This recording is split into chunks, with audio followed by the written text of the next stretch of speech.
Hello বন্ধুরা, mind বার্ডে তোমাদের স্বাগত। আজকে আমরা জ্ঞানচক্ষু গল্পের 12 নম্বর পৃষ্ঠার একটা 3 নম্বরের প্রশ্ন নিয়ে আলোচনা করব।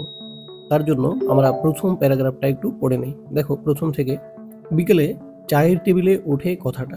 কোন কথা? এখানে তপনের গল্প লেখার কথা, আর তপনের গল্প তার নতুন মেশো সন্ধ্যাতারা পত্রিকায় ছাপাতে দেবে, এই কথা বিকেলে চায়ের টেবিলে উঠেছিল। তারপরে খেয়াল করো, আর সবাই তপনের গল্প শুনে হাসে, কিন্তু মেশো বলে, না না, আমি বলছি তপনের হাত আছে, চোখও আছে, নচেত এই বয়সের ছেলেমেয়েরা গল্প লিখতে গেলেই তো হয় রাজারানীর গল্প লেখে, নয় খুন জখম অ্যাক্সিডেন্ট, অথবা না খেতে পেয়ে মরে যাওয়া, এই সব মাল মশলা নিয়ে বসে। এই লাইনটা একটু তোমাদের বিশেষভাবে খেয়াল রাখতে হবে। এখান থেকে 3 নম্বরের প্রশ্ন হতে পারে যে কোন গল্পের অংশ, এখানে মাল মশলা বলতে কি বোঝানো হয়েছে। তাহলে উত্তরটা এইভাবে লিখতে হবে যে আলোচ্যমান অংশটি আশাপূর্ণা দেবীর জ্ঞানচক্ষু নামক গল্প থেকে নেওয়া হয়েছে।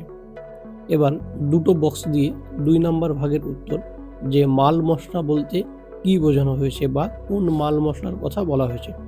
তাহলে এইভাবে উত্তরটা গুছিয়ে লিখতে হবে। জ্ঞানচক্ষু গল্পের কেন্দ্রীয় চরিত্র তপনের গল্পর বিষয়বস্তু নির্বাচনের প্রসঙ্গে এই কথা বলা হয়েছে। সাধারণত দেখা যায় তপনের বয়সী ছেলেমেয়েরা যদি গল্প লিখতে বসে, তাহলে তারা হয়তো রাজারানীর গল্প, তা না হলে খুন জখম অ্যাক্সিডেন্ট, অথবা না খেতে পেয়ে মরে যাওয়া, এই সমস্ত বিষয় নিয়ে গল্প লেখে। আর তপনের নতুন মেসোমশাই তপনের বয়সী ছেলেমেয়েদের এই ধরনের বিষয় নির্বাচনকে মাল মশলা বলেছেন। কিন্তু আমরা দেখি এই গল্পে তপন তার ভর্তি হওয়ার প্রথম দিনের অভিজ্ঞতা নিয়ে গল্প লিখেছিল। এতটুকু লিখলেই হবে। তাহলে আজকের ভিডিও এই পর্যন্ত।